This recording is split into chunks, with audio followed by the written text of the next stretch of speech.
Hello my people, this is another one from Aflame TV. Kindly watch the video, like, share and subscribe. God bless you. There are darknesses that control generations. You know, people from the age of 11 to 27, 28 are called Gen Z. Their God is their phone. They wake up with it and they sleep with it. That's why you see that the rate of pornographic addiction is on the high, because it came with that intelligence. It will be difficult when you find a Gen Z who love God. Thank God for that person. Most of them are living in deep secret sin. Deep, from masturbation to perversion to immorality, because the devil has put their grave in their hands. So the grave is no longer dug, it's handled. The phone of many people is now their grave, because there are princes that are interested in a generation. And before Gen Z mature, there's already Gen Alpha, who are already ahead of their phones. They are looking for what they can talk to. The phone is too slow for them. So a boy of 1 year, 4 months can open an Android phone and search anything he's looking for. He doesn't even know how to talk yet. But he has a superior intelligence to the current operation.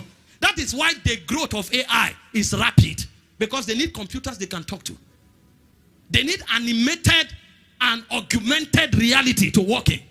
So nowadays, they create goggles that you wear that takes you into a virtual world so that you participate. It's not enough to look. You want to participate. That's the realm they are working in. You think those intelligences were not affected and interrupted by spirits, because they are spirits that are interested in generations. That's the level of their authority. So why some affect individuals, others affect territories, others affect generations. So when we are talking restoration, we don't just need restoration for men. We need restoration for generations. Look at this generation, full of knowledge, no power, because of arrogance. We know all the mysteries in the world, no power, because there is a force that puffs the mind. And everybody thinks they've arrived. Whereas what our fathers did 30 years ago, we've not scratched it. But we think we have arrived, because there is a territorial influence and there's a transgenerational influence. So we need restoration, not just for individuals, but for generations. And our generation is in urgent need of restoration. This is why I want to teach you tonight on the forces that provokes restoration. See, the intervention of God, the help of God rather, has 3 operations. There is restoration, there is intervention, and there is preservation. Every time God helps a man, one of these 3 must happen. Restoration is to give you back what you have lost. Intervention is to stop you from losing something while you are yet going through it. While preservation is to prevent you from entering it in the first place. So there are those that the devil has already bastardized.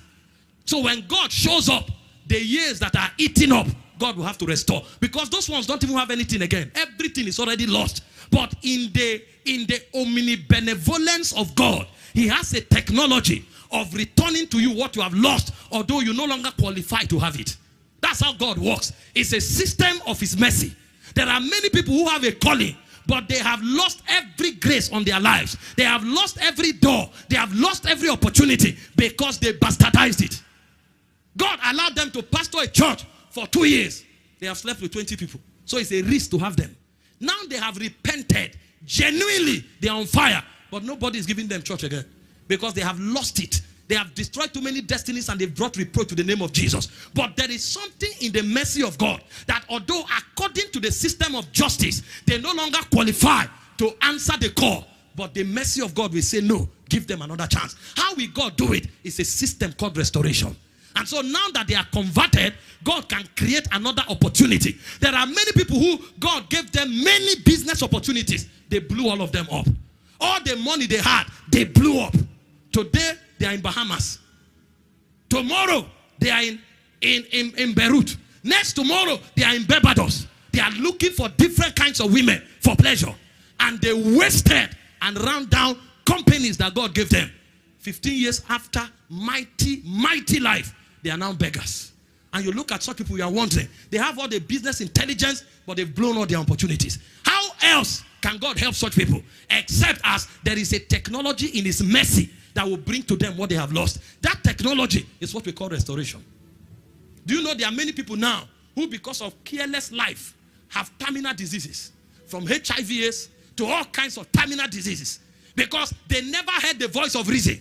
Campus from 100 level, they've slept with 20 people. Now they have found purpose. Now they want to do something that will affect their generation. They know, but there's no life anymore. They already have 3 months to live. They have 5 years to live. I have found purpose, but I have destroyed my body. What will happen to such a person? There is a system of mercy called restoration. So what God will do is, if he needs a new kidney, it will be imported from heaven. If he needs a new blood, the whole blood can be revamped. For that type of intervention, whether it is healing or open door, whatever, it's called restoration. Because he has lost everything. But God can bring him back as if nothing ever happened. It's a dimension in God.